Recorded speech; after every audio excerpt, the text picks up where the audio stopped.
Assalamualaikum warahmatullahi wabarakatuh. Hai semua, jumpa lagi di channel YouTube Nia Hermanto. Apa kabar teman-temanku semua? Semoga selalu dalam keadaan sehat ya. Dimurahkan rezekinya, dilancarkan segala jalan urusannya, dan tetap semangat.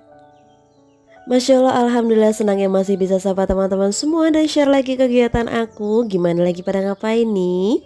Semoga pekerjaan rumahnya udah selesai ya, jadi bisa nontonin video aku sampai selesai juga. Nah, buat teman-teman yang masih bekerja, tetap semangat. Yuk aku temenin kerjaannya biar nggak berasa dengerin ocehan aku kayak gini. Oke ya, lanjut. Sekarang ini aku udah prepare semua untuk sayuran. Ini aku punya lobak. Aku beli hanya dapat 2 buah lobak dan ukurannya juga nggak terlalu besar. Ini bakal aku potong-potong seperti ini. Jadi korek api ya teman-teman, dan langsung dipindahin ke dalam wadah. Untuk si wortelnya juga ini aku potong sama seperti si lobak tadi, potong korek api seperti ini dan kita campur aja. Sekarang mari sisihkan terlebih dahulu. Next ini aku mau potong-potong untuk si kolnya. Untuk kolnya sendiri di sini cara potongnya tipis memanjang seperti ini ya teman-teman. Dan ini usahakan harus benar-benar bertekstur seperti ini walaupun dipotongnya tipis. Jadi sebetulnya untuk bikin apa sih Mbak bahan-bahan sayuran kali ini?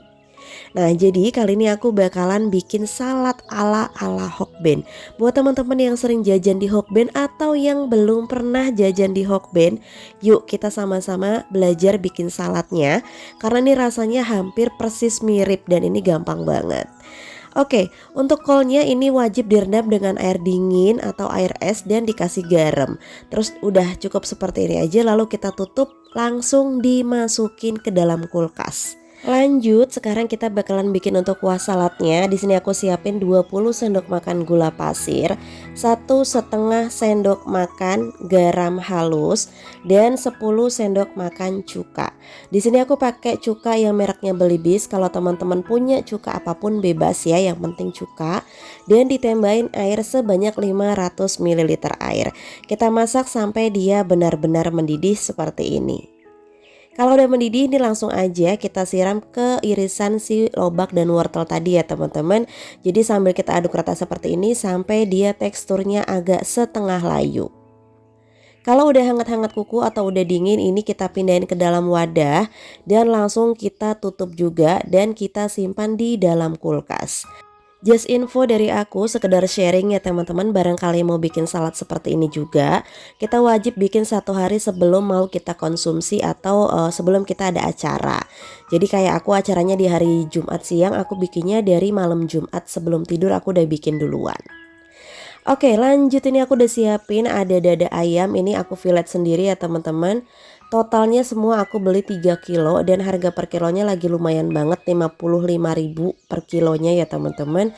Dan sekarang ini aku lagi fillet dulu. Nanti rencananya untuk ayam ini bakal aku goreng chicken, tapi bakal aku marinasi pakai bumbu teriyaki seperti itu.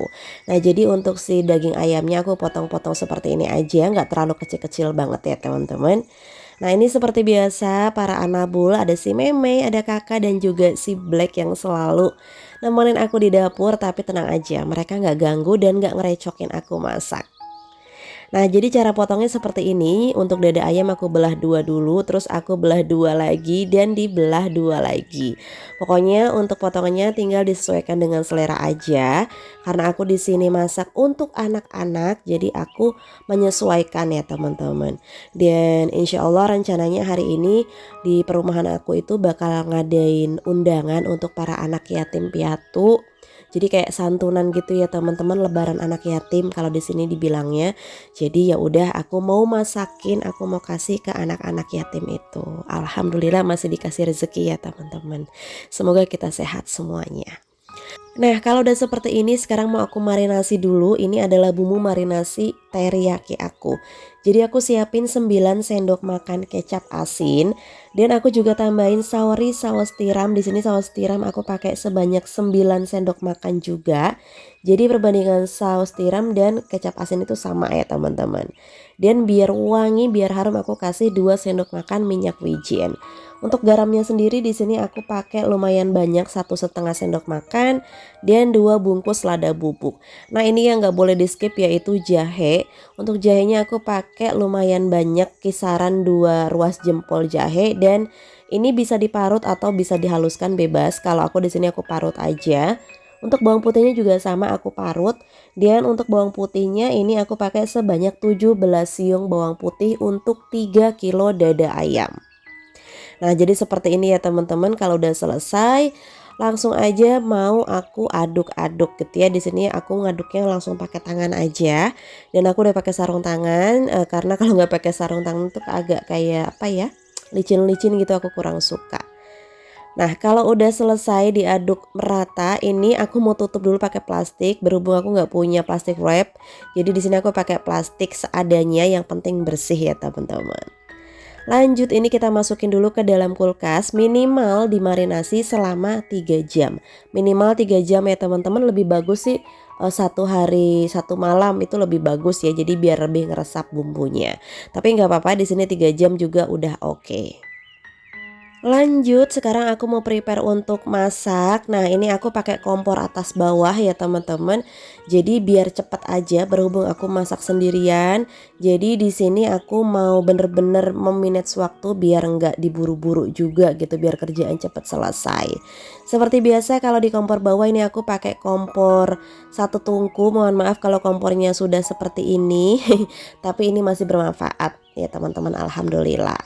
Dan ini tuh kompor aku nggak beli, dulu tuh aku dikasih dari teman aku untuk jualan aku gitu ya teman-teman. Alhamdulillah jadi bisa untuk ngonten juga sekarang ini. Oke, sambil nunggu kukusannya mendidih ya, aku mau siapin dulu untuk berasnya. Seperti biasa beras andalan aku pakai beras santap. Alhamdulillah bulan ini aku belum order beras lagi ya teman-teman. Jadi masih ada stok dari bulan yang kemarin. Dan masih seperti biasa masih dapat sendok cantik, karena hadiah bulan kemarin itu ada sendok cantik seperti ini. Pokoknya sendoknya tebel banget. Nah ini aku pakai beras santap. Untuk masak kali ini aku masaknya 5 liter gitu ya teman-teman.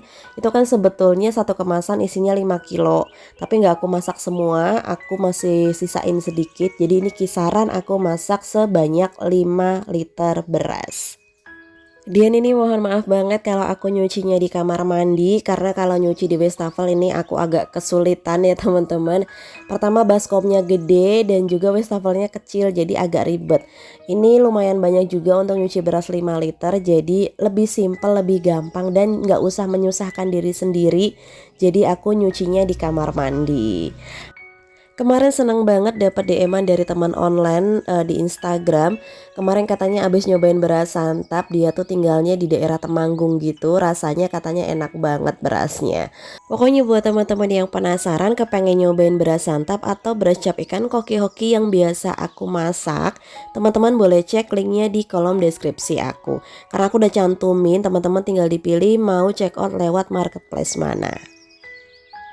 Dan oke, ini alhamdulillah langsungnya udah panas, udah mendidih juga.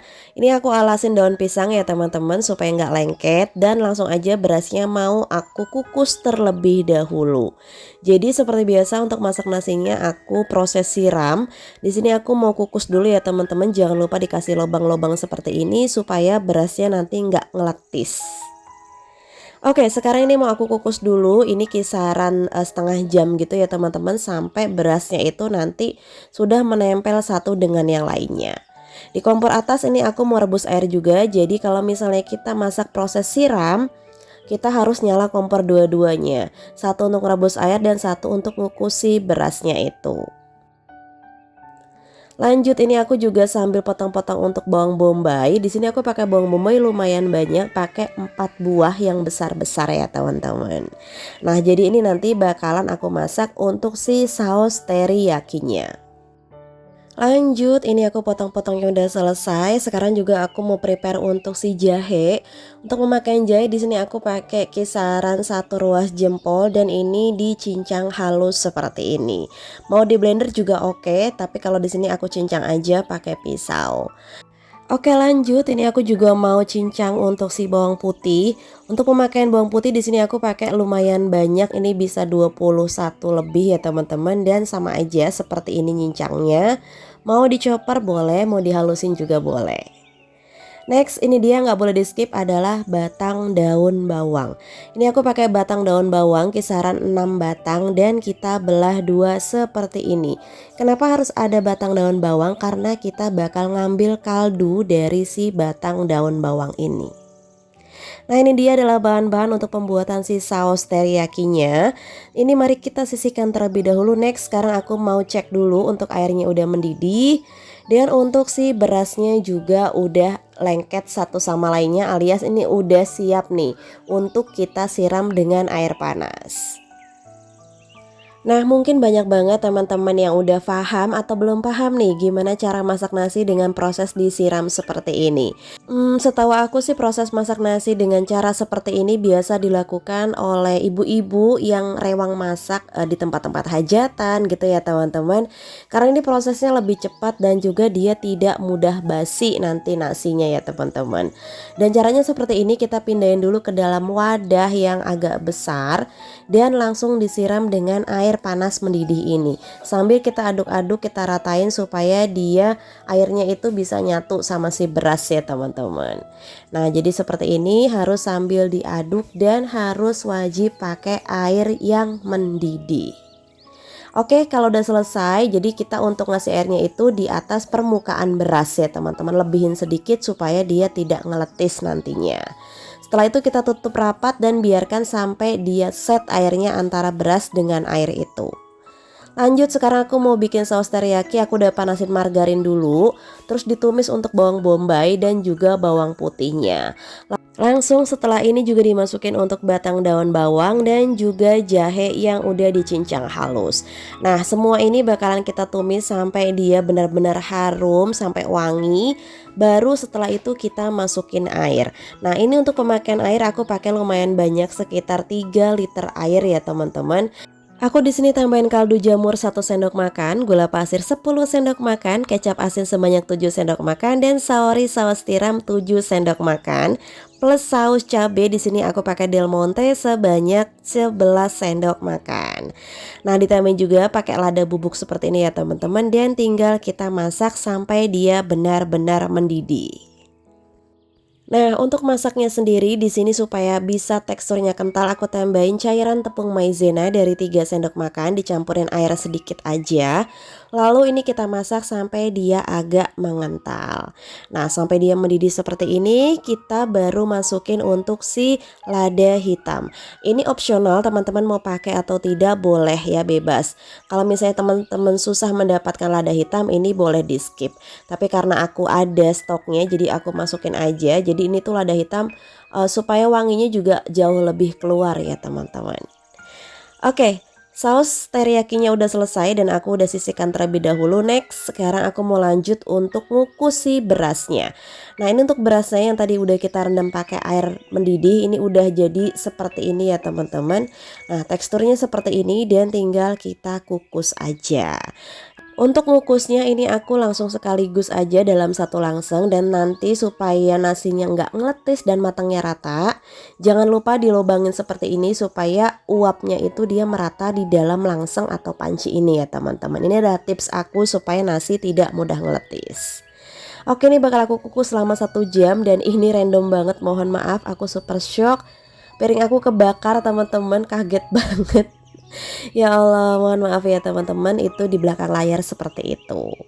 Lanjut, sekarang aku mau prepare untuk pembuatan bumbu-bumbu pembuatan chicken. Ini aku udah siapin tepung bumbu sasa.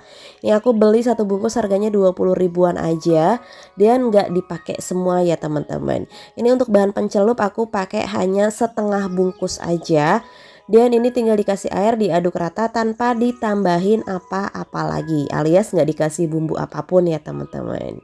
Untuk tingkat tekstur kekentalannya ini nggak terlalu encer dan nggak terlalu kental, jadi sedang-sedang aja ya teman-teman. Nah, untuk bahan kering sendiri di sini aku udah siapin tepung beras. Di sini aku pakai tepung beras sebanyak 20 sendok makan tepung beras. Nah, ini aku juga pakai untuk tepung maizena sama 20 sendok makan. Jadi perbandingannya harus sama ya teman-teman, 1:1 istilahnya seperti itu. Dan aku kasih garam sedikit supaya ada rasa sedep-sedepnya. Di sini aku mau tambahin sama bumbu tepung sasa ini ya teman-teman, tapi sedikit aja dan tinggal diaduk rata. Nah, kenapa aku pakai kedua bahan ini, tepung beras dan tepung maizena? Karena supaya nanti saat kita udah digorengnya, walaupun udah dingin ya, dia tetap crispy ya teman-teman dan tidak alot. Ini juga aku udah keluarin untuk si ayam yang udah aku marinasi tadi, dan sekarang tinggal kita masukin ke dalam tepung basahnya terlebih dahulu. Nah, sebenarnya aku tuh nggak jago banget ya kalau bikin chicken seperti ini, tapi karena berhubung di sini menunya untuk anak-anak, jadi aku buatin seperti ini. Ini sebenarnya hampir mirip dengan chicken pop ya, tapi cuma beda di bumbu marinasinya mungkin ya teman-teman.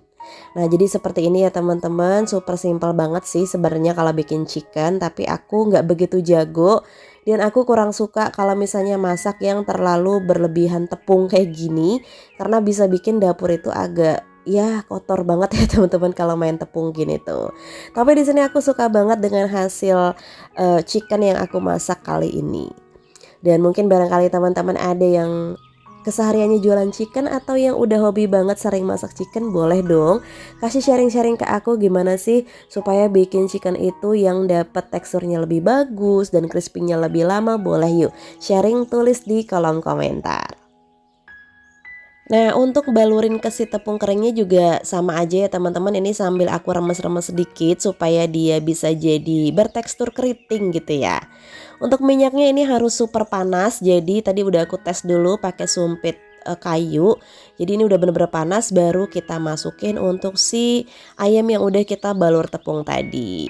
Untuk masaknya ini pakai api yang sedang aja ya teman-teman, jangan terlalu besar supaya nanti matangnya bisa merata sampai ke dalam. Nah, jadi seperti ini proses gorengnya, emang harus super sabar ya ternyata kalau masak chicken dalam jumlah porsi yang banyak seperti ini. Nah, jadi seperti ini aku gorengnya nggak terlalu gosong-gosong banget, yang penting dia warnanya udah cantik, udah golden brown seperti ini, baru aku tirisin. Lanjut, ini aku mau goreng lagi sampai selesai ya teman-teman, dan jangan lupa sambil diaduk-aduk juga. Dan ternyata tuh bikin chicken super sangat agak ribet sekali ya teman-teman kalau menurut aku. Karena butuh ekstra sabar, kita gorengnya harus sedikit demi sedikit seperti ini dan harus sering diaduk. Nah, sambil goreng di sini aku juga sambil nepungin lagi nih teman-teman. Oke, jadi seperti ini cara aku bikin chicken teriyaki ya, bumbu marinasi teriyaki. Kalau sebenarnya sih bikin chicken marinasinya sih gampang banget ya, tinggal lada, garam kayak gitu aja, pakai penyedap udah enak ya. Nggak lupa juga ini untuk minyaknya sambil dibersihin ya teman-teman supaya nggak kotor nanti ke gorengan ayam yang selanjutnya atau gorengan chicken yang selanjutnya. Untuk goreng chickennya sendiri ini aku pakai kompor atas karena kompor bawah kan lagi dipakai untuk ngukus si nasinya ya teman-teman. Oke, sambil goreng chicken di sini aku mau prepare yang lain. Siapa nih di sini yang mengalami kalau beli selada sering layu dapatnya seperti ini? Aku mau kasih tips buat teman-teman yang beli seladanya dapat layu atau selada di kulkas udah layu. Ini tips dari aku, teman-teman wajib banget ikutin karena ini aku udah dari dulu pakai cara ini dan worth it banget. Siapin es batu dan juga air, lalu si seladanya ini direndam di air es batu seperti ini ya. Lebih bagus pakai es batu, kalau misalnya nggak ada es batu bisa pakai air dingin aja. Tapi sih lebih bagusnya bener-bener es batu sih ya, jadi dia dinginnya lama. Nah, ini adalah salah satu cara aku untuk mensiasati selada yang sudah layu. Ini kita rendam kisaran 30 menitan ya teman-teman, atau lebih juga boleh, sampai dia dapat teksturnya yang bagus lagi, yang kaku lagi. Dan cara ini juga bisa bikin selada kita itu nanti awet lama gitu ya teman-teman, saat kita udah pengemasan di makanan itu. Lanjut, ini aku mau prepare juga untuk bungkusin si saus teriyakinya.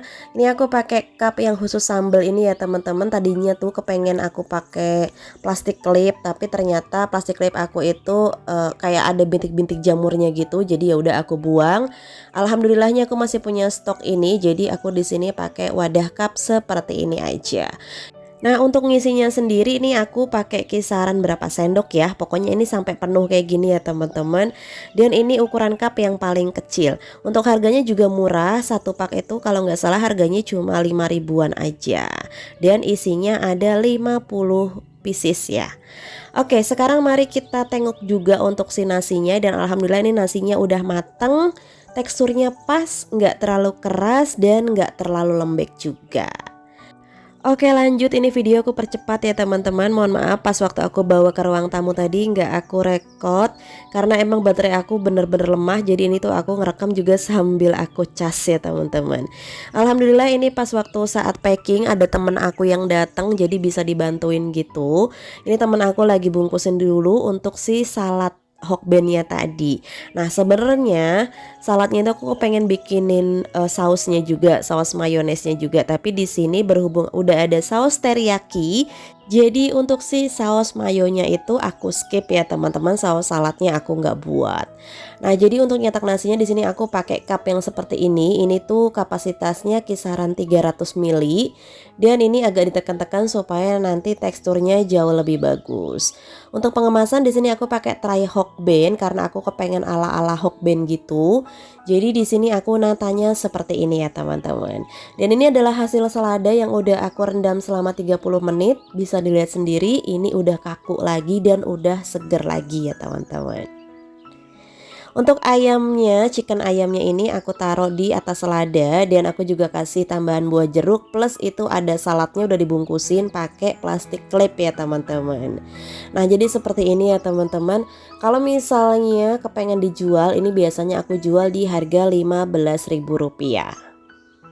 Untuk taburan nasi di atasnya itu harusnya sih pakai wijen hitam, jauh lebih bagus ya.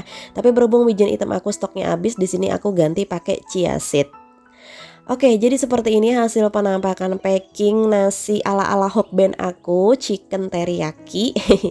Dan ini insya Allah nanti bakal aku kasih ke anak-anak yatim di acara lebaran anak yatim nanti di masjid sore hari. Nah, di video ini aku nggak ada unsur pamer sama sekali ya teman-teman. Intinya di sini aku kepengen nge-share resep masakan aku, bagaimana aku cara masaknya dan bagaimana aku cara pengemasannya. Jadi seperti ini ya teman-teman, aku kalau misalnya masak-masak sendiri dan juga misalnya lagi ada pesanan makanan, aku biasanya seperti ini gitu ya teman-teman. Kalau misalnya teman-teman ada yang mau dijual, biasanya aku jual di harga Rp15.000. Nah, untuk tray hokbennya sendiri nih aku juga beli di toko Shopee langganan aku. Ini tuh murah tapi dia tebel banget.